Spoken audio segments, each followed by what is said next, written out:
Que ya está conmigo el congresista Santiago Gastanydiu, que es parlamentario, representante de la bancada de Gana Perú y que ha presentado un proyecto que forma parte dentro de toda una reforma que ha generado muchísima polémica, al punto que yo en la tarde les pregunté a los tuiteros, a través de mi cuenta, la @JulianaVoxenford, ¿qué opinan de que el día de mañana exista la posibilidad de que las personas que están privadas de su libertad, es decir, los presos, puedan votar? Debo decir que el 80% opinó y me dijo, esto es una locura, que cómo se les va a otorgar ese derecho a gente que tanto daño ha hecho y que por alguna razón evidentemente está en un penal. Y un 20%, para no mentir y si no exagero, me decía que estaba bien. Si hay cada delincuente ocupando cargos públicos, ¿por qué no un delincuente puede votar? Yo no sé si esos comentarios en realidad me los escribieron en son de broma o algo por el estilo, pero es más o menos un resumen de lo que he estado leyendo hoy luego de plantear esa pregunta, esa interrogante en el Twitter. Voy a seguir leyendo sus respuestas porque voy a hablar de ese tema y otros con el congresista Gastanydiu, que ya está aquí conmigo. Gracias por venir. ¿Qué tal, Juliana? ¿Cómo estás? Buenas noches. Es polémico lo que usted plantea, ¿eh? Sí, es polémico, pero lo que se trata es justamente garantizar los derechos. O sea, con esta dictamen que hemos aprobado en la Comisión de Constitución, no es que estemos reconociendo un derecho, sino que estamos haciendo efectivo un derecho.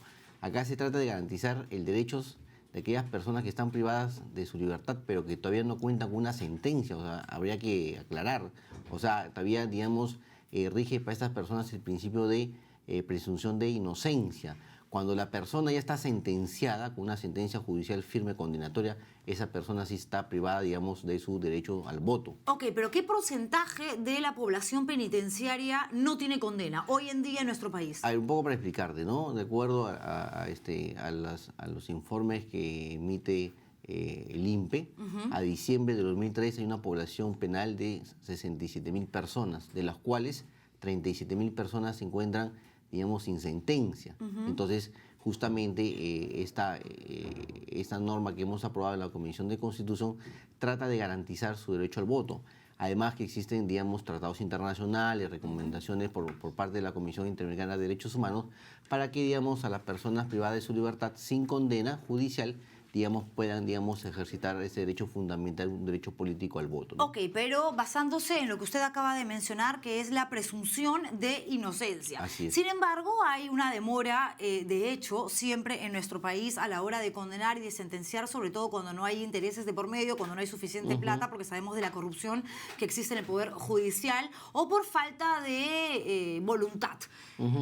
Pero claro, si ustedes le dan estos derechos a los presos, a los internos de los diferentes penales para que puedan votar, también le están dando prácticamente un arma sin ningún tipo de responsabilidad a gente que podría ser inocente, pero también podría ser culpable. Por algo están presos, o sea... No, están privados de su libertad por una decisión judicial.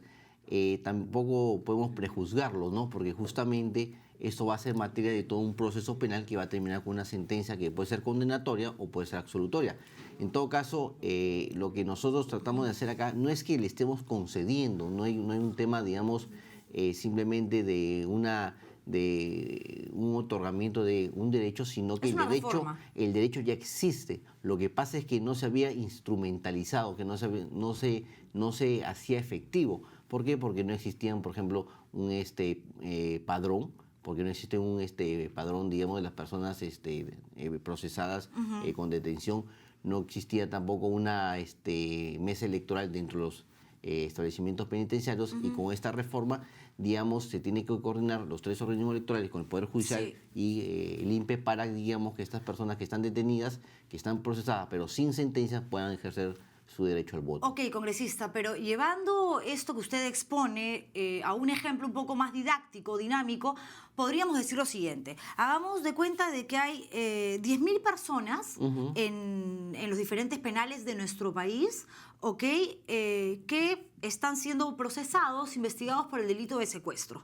Todavía no hay una condena, una sentencia vigente. Por lo tanto, esas personas podrían ejercer su derecho a votar. Voto, así es. Ok, de estas 10.000, mañana 7.500 resultan culpables, responsables del delito de secuestro y el resto, es decir, 2.500 inocentes. Ya se le dio a 7.500 secuestradores la oportunidad de que elijan, ¿qué? A otro corrupto, a otro delincuente. No. Creo que el tema no va por ahí, ¿no? Mientras uno no sea condenado, tiene, el derecho de presunción de inocencia. En todo caso, será un juez quien determine si esa persona es culpable o es inocente. Lo que se trata es justamente la restricción de tu libertad no tiene por qué significar también la restricción de otros derechos. Si bien es cierto, están, restringidos algunos derechos como la libertad, porque no te puedes movilizarte, pero hay otros derechos, por ejemplo, que están latentes. Por ejemplo, el derecho a casarte. O sea, una persona que está detenida, aún con sentencia, puede casarse. Hemos tenido casos. Pero eso es diferente. Eso es diferente, porque finalmente si yo me caso y estoy presa, mi decisión no va a afectar a terceras personas. Ya, ok, de repente a mi entorno familiar, pero ejercer el derecho a votar, es decir, el decidir yo que este o el otro me representen en un cargo público, ya sea en el Congreso, en un municipio, en un gobierno regional o en el mismo gobierno central, ya una revocatoria, ¿no? Efectivamente, claro, una consulta popular. Va a trascender en la sociedad, porque finalmente en un país democrático somos todos los que por mayoría elegimos a la gente que queremos tener en un cargo público, ¿no? Justamente porque somos un país democrático, porque existe un principio que todos somos iguales ante la ley, no podemos discriminar, a las personas, que están siendo procesadas sin condena. Entonces, si esta persona que está siendo procesada, pero que está detenida, actualmente no puede votar. Pero hay otras personas que están siendo procesadas,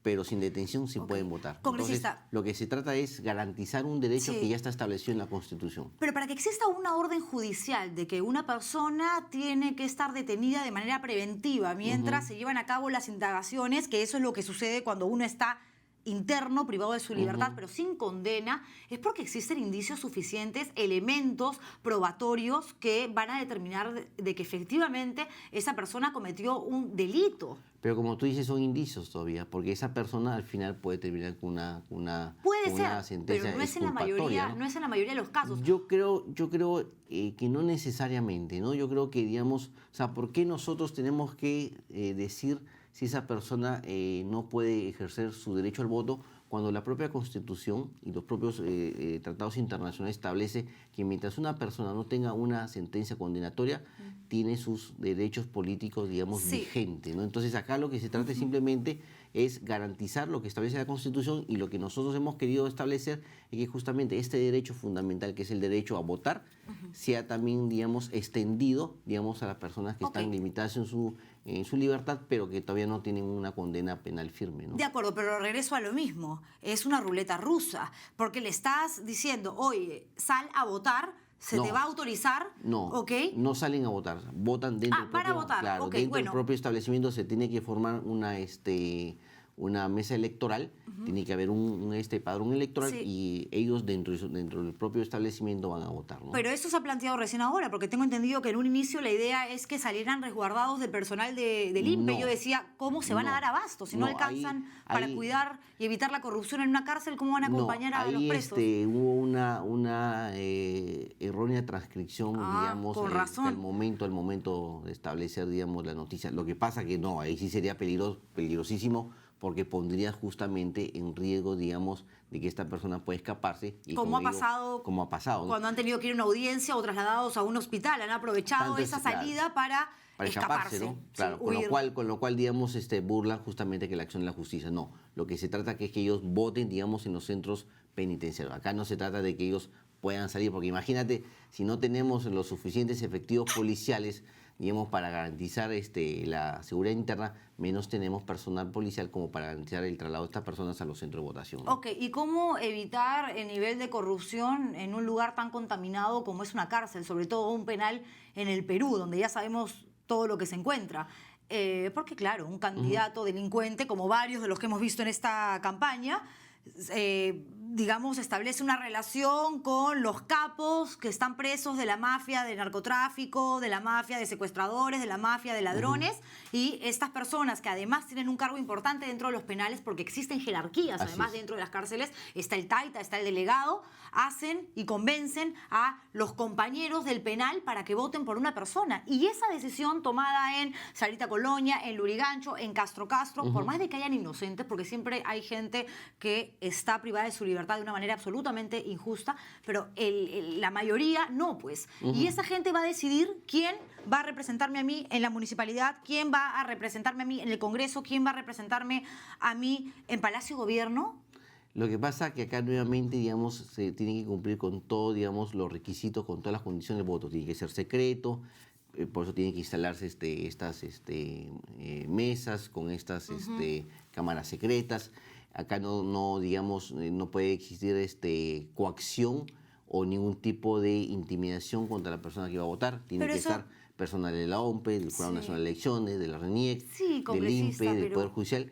Lo que se trata acá, Julián, es justamente construir ciudadanía. Uno creo que puede construir ciudadanía en la medida que los ciudadanos puedan ejercer sus derechos. Yo creo que una persona que está de repente limitada o, digamos, restringida su libertad, pero si una sentencia no deja de ser un ciudadano en la cual puede ejercer su derecho. Lo que se trata acá, Juliana, es que justamente que la privación de tu libertad no conlleve a la privación de otros derechos fundamentales como es el derecho al voto. Ok, congresista, y estamos hablando precisamente de aquellos que no han sido condenados. Pero yo me pongo en el lugar, ¿no?, de una mamá que tiene una hija pequeña, esa niña fue violada, la persona que la mamá acusa y que la niña se indica como el agresor sexual está presa. Todavía no lo condenan. Ese señor va a votar. O sea, a él se le está reconociendo un derecho, todavía no lo condenan, ¿ok? Y va a votar.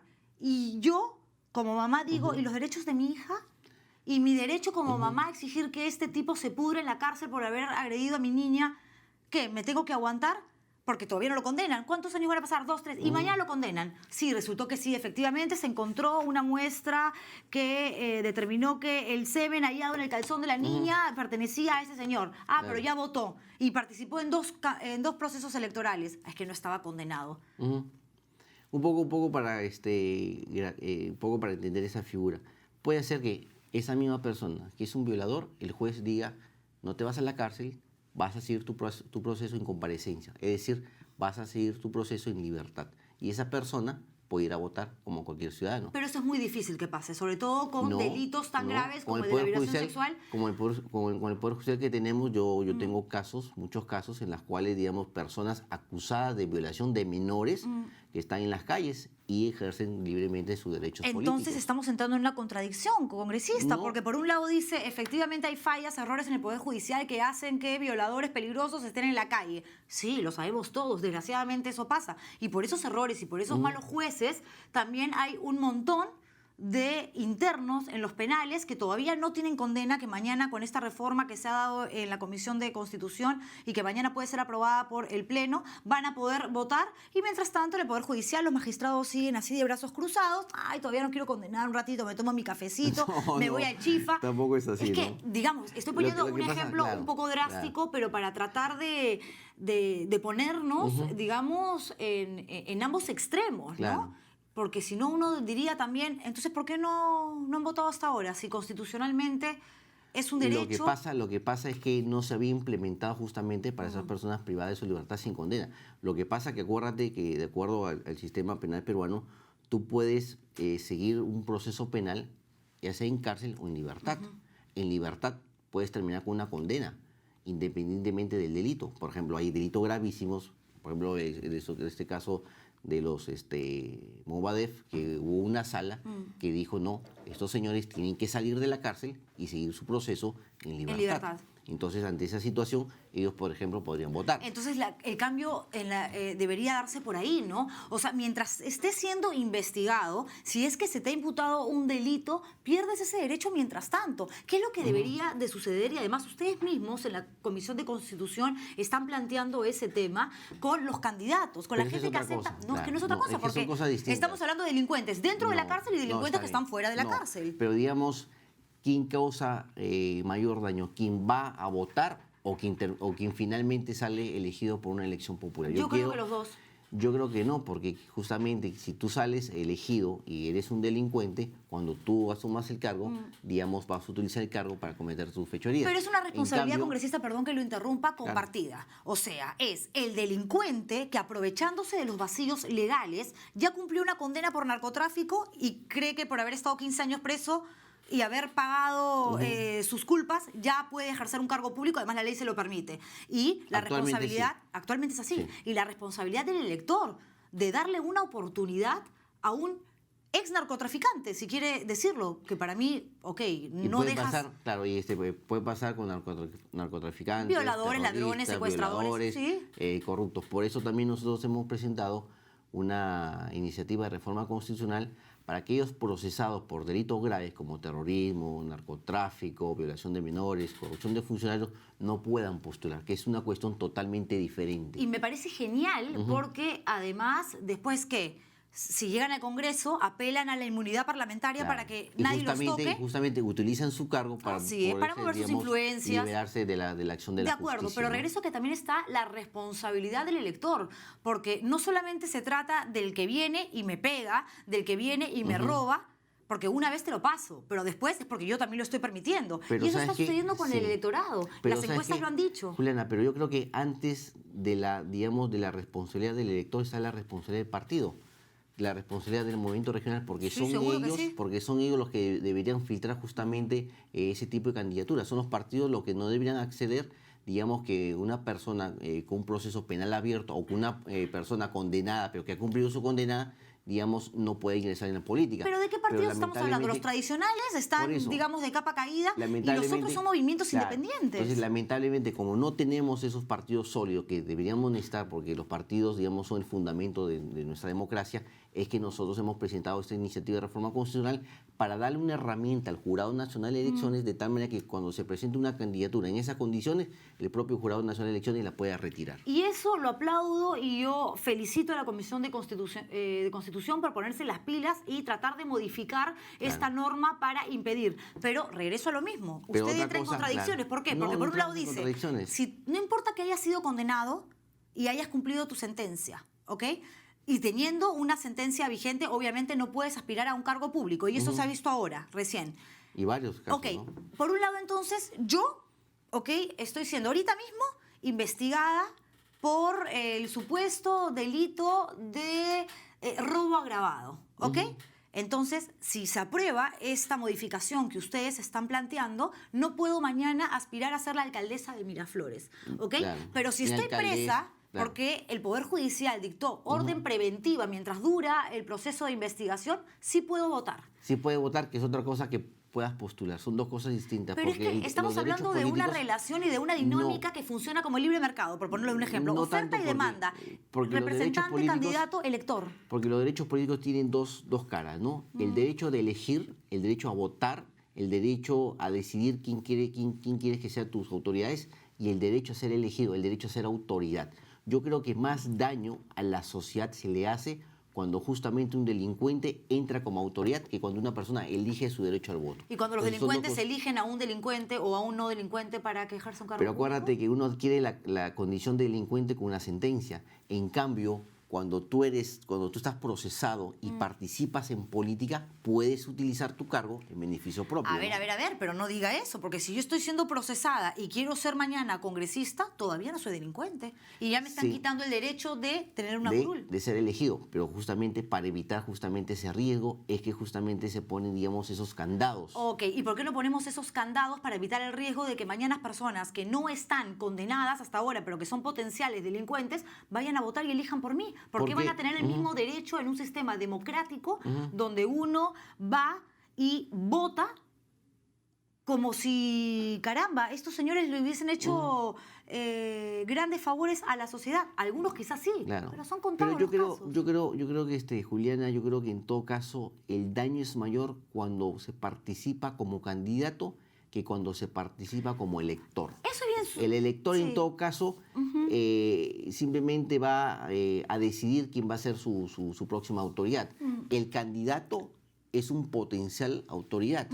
y este potencial autoridad podría utilizar su cargo más tarde cuando salga elegido en beneficio propio y por lo tanto burlarse de la acción de la justicia. Bueno, ¿y por qué no pensamos, yo tengo que ser antipática esta noche, claro. pero por qué no Ese es pensamos su en chamba. que existiendo la corrupción que hay en los penales, porque...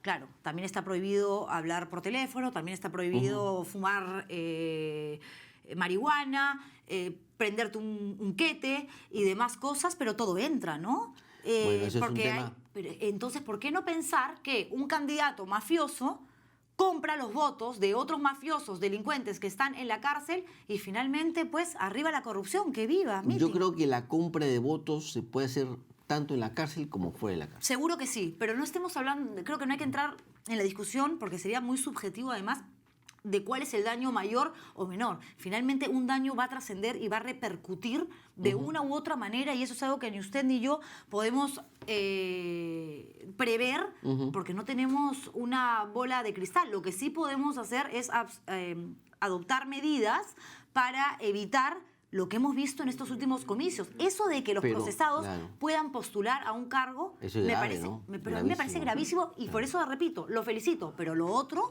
sí me parece de temer. Lo que pasa, por ejemplo, el cuestionamiento que se ha presentado en estas elecciones es por los candidatos. No se ha cuestionado, digamos, la facultad de aquellas personas detenidas sin sentencias a que puedan elegir. Yo creo que el mayor cuestionamiento y el mayor riesgo a la sociedad es justamente cuando este candidato procesado pueda llegar a un cargo de elección popular y pueda utilizar ese cargo en beneficio propio y por lo tanto burlarse de la acción de la justicia. En cambio, cuando uno es elector, no hay mayor riesgo para la sociedad. Ahora, también tiene que garantizarse que, digamos, cuando estas personas voten dentro de los establecimientos penitenciarios, digamos, se den todas las garantías, que el voto sea secreto, que el voto, digamos, se den todas las garantías, que no existe ningún tipo de coacción, que no hubiera ningún tipo de presión. Para eso tiene que estar presente la OMPE, el Jurado Nacional de Elecciones, el RENIEC, tiene que estar presente el Poder Judicial, ¿cómo se llama? El Instituto Nacional Penitenciario, que garanticen justamente que se den unas elecciones limpias, libres y voluntarias, bueno, ¿no? pero aquí estamos ante dos situaciones, digamos, que se podrían dar con suma facilidad. La primera, que existiendo las quejas y las manifestaciones y las protestas que han habido después de estos comicios de personas que piensan que hubo fraude, que han tratado de beneficiar a otro candidato porque el voto electrónico no funcionaba en Pucusana, etcétera, por poner algún ejemplo, y que en las cárceles sería incontrolable. Y dos, que tampoco es que tengamos, digamos, los sistemas desarrollados de tal manera de que todo funciona a la perfección como para encima sumarle más chamba al Jurado Nacional de Elecciones, a la OMPE, a las entidades encargadas justamente de observar todos estos procesos. Encima tienen que irse a las cárceles. No te cuento que cuando nosotros trabajamos en el grupo de trabajo de reforma electoral, lo hicimos con la asesoría técnica del Jurado Nacional de Elecciones, la OMPE y el RENIEC, y ellos justamente estuvieron de acuerdo con esta reforma para que justamente las personas detenidas en los establecimientos penitenciarios y que todavía no tienen una sentencia firme puedan, digamos, ejercitar su derecho al voto. Además, que existen recomendaciones de la propia Comisión Interamericana de Derechos Humanos que ha establecido que mientras una persona no esté sentenciada puede ejercitar su derecho al voto y que justamente el Estado tiene que garantizarle un ejercicio efectivo de su derecho al voto. Ok, vamos a ir a una pausa comercial, Claro que sí. porque además hay un montón de gente que me está escribiendo al Twitter. Mi cuenta es @Juliana Oxenford. Están opinando, han escuchado además atentamente a Los lo que argumentos usted... a favor y en contra, argumentos claro. a favor y en contra, y vamos a ver qué pasa después de la publicidad. Voy a aprovechar para leer rápido y más o menos sacar una conclusión en función justo a lo que estoy leyendo. Regresamos con eso y más, no se muevan. Sigo aquí en el estilo Juliana conversando con Santiago Castañediu, congresista de Gana Perú e integrante de la Comisión de Constitución, que plantea dentro de toda una reforma legal el hecho de que los presos que todavía no han sido sentenciados y condenados puedan votar. En la pausa comercial he estado leyendo los tweets y le digo con total honestidad, Claro. congresista, el 99% dice que usted está loco. No, es parte de la democracia y de la tolerancia, ¿no? O sea, escuchar posiciones diferentes, ¿no? Pero también tenemos que hacer pedagogía, ¿no? Enseñarle a la gente, digamos, que en el Perú tenemos que construir ciudadanía. No podemos tener ciudadanos de diferentes clases. Gente, digamos, que puede ejercitar todos sus derechos contra gente que no puede ejercitar sus derechos, ¿no? Hay algo interesante, me escribía un tuitero, ¿no? Me decía, Juliana, sí, en la calle, afuera, quienes gozamos de nuestra libertad, podemos vernos de pronto manipulados para votar a favor de alguien porque nunca faltan estas mafias, estos grupos que se dedican a eso. Imagínate en la cárcel, donde además hay tantas necesidades, tanta corrupción, tanta pobreza y se sobrevive, porque no se vive, en las peruanas se sobrevive en condiciones infrahumanas. Pues caramba, a cambio de un colchón en el piso, te compran un voto, ¿no? Yo creo que la manipulación, como tú dices, puede darse tanto afuera como dentro, porque hemos tenido casos en esta campaña donde se han regalado electrodomésticos, lo que se llama, digamos, compra de votos. O sea, la compra de votos se puede dar tanto dentro como fuera de una cárcel, ¿no? Pero si existe este riesgo mayor que complicaría aún más las cosas, ¿para qué? Porque la reforma que usted plantea tiene puntos interesantes. Repito, el primero que no solamente los que tengan una condena vigente, sino aquellos que ya han sido sentenciados o que estén procesados no puedan aspirar a postular a un cargo público. Lo felicito, me parece genial. Lo otro que el Congreso pueda sancionar a aquellos parlamentarios que firman interpelaciones, piden censura y a la hora de la hora se achican, no se permanecen, arrugan. Digamos, durante toda la interpelación, y no que dura aparecen. 8 o 10 horas, ¿no? Claro. No, y no aparecen. O sea, No si yo aparecen, estoy ¿no? diciendo, quiero que interpelen a este señor ministro que no me gusta, que pienso que es lobista, que tiene fea cara, que es un antipático, que robó, que tengo que estar lo mínimo que tienes, digamos, es quedarte durante toda, digamos, la interpelación, ¿no? Pero hemos visto que en el Congreso lamentablemente se presentan interpelaciones tras interpelaciones que parecieran un juego y cuando el ministro va para sustentar sus respuestas, los señores parlamentarios no se encuentran. Es decir, tenemos que encontrar también algún tipo de sanción, ¿no? No, y estoy totalmente de acuerdo con eso y con lo otro, pero lo de los presos para mí sigue siendo algo puede jalado ser polémico, pero lo importante es generar un debate. Creo que el problema de nuestra sociedad es que se ha despolitizado, debatimos poco los temas, simplemente los aceptamos y los consumimos. Entonces yo creo que eso puede generar un debate, digamos, en nuestra sociedad y tomar, digamos, la mejor decisión para ella. Por ejemplo, también hemos presentado dentro de la reforma electoral el sistema georreferenciado. ¿Qué significa georreferenciado? Que te van a ubicar tu colegio electoral, tu mesa electoral, cerca de tu domicilio. Ok. Si hacemos este debate y apostamos a la democracia, yo le aseguro que esto no va, porque el Twitter, por ejemplo, es un mecanismo que te ayuda para ir midiendo la temperatura con relación a diferentes temas que están vigentes, que generan polémica, controversia. Y aquí la gente me escribe y dice, Juliana, no se pasen, pues ¿cómo es posible? Pero también creo que, Juliana, tenemos que ser pedagogos, ¿no? Tenemos que enseñarle a la gente que la democracia hay que construirla, ¿no? Y se construye democracia con dos temas para mí fundamentales. Construyendo ciudadanía, que la gente pueda ejercer sus derechos, y con instituciones, cosa que todavía no tenemos en el Perú, ¿no? Sí, entonces, pero con un potencial violador, secuestrador, ratero, terrorista, narcotraficante, es difícil hablar de pedagogía, pero ¿no? Acuérdate que ese violador, ese narcotraficante, ese terrorista también puede estar afuera, y estando fuera puede votar. Es decir... es que ahí regreso a lo mismo. Se les debería impedir, por más de que estén en libertad y estén siendo procesados no dentro de una cárcel. No, pues mientras dura las investigaciones, eres sospechoso, y mientras seas sospechoso, hay ciertos derechos que se te restringen, punto. Yo creo que ahí, digamos, restringir el derecho al voto de repente podríamos ser muy excesivos, muy duros. Lo que yo sí creo, y tú compartes la idea, es que se debe restringir el derecho a ser elegido, el derecho a ser candidato para una elección popular. Es que yo soy más drástica, pues yo estoy de acuerdo con eso que usted acaba de decir, y con lo otro no. Entonces yo creo que hay que hacer una reforma absolutamente integral. Para terminar, este asunto ya ha sido aprobado en la Comisión de Constitución y ahora lo que falta es que llegue al Pleno para que sea discutido por los parlamentarios. Eso no va a ser muy democrático porque nosotros, claro, va a ser democrático dentro del Parlamento, pero nosotros, los ciudadanos de a pie, los que no tenemos en nuestras manos el poder de generar una reforma legal, vamos a tener que simplemente aplaudir o llorar de acuerdo a lo que ustedes decidan. No, yo creo que no, porque también que los medios también creo que juegan un rol importante. Los líderes de opinión como tú también juegan un rol importante. Nosotros cuando legislamos escuchamos la calle. Nosotros cuando legislamos también, digamos, dentro de la facultad de representación es justamente escuchar la calle para presentar las iniciativas y para fiscalizar. Pero también a la calle hay que educarla, ¿no? Hay que hacer un trabajo, ejercicio de pedagogía, ¿no? Muchísimas gracias, congresista, por haber estado aquí. Vamos a ver qué sucede y lo más seguro es que volvamos a tenerlo aquí en el estilo Juliana, porque hay ciertos puntos que de hecho van a ser modificados, pero otros seguramente van a tener éxito también en el Pleno. Gracias. Gracias a ti.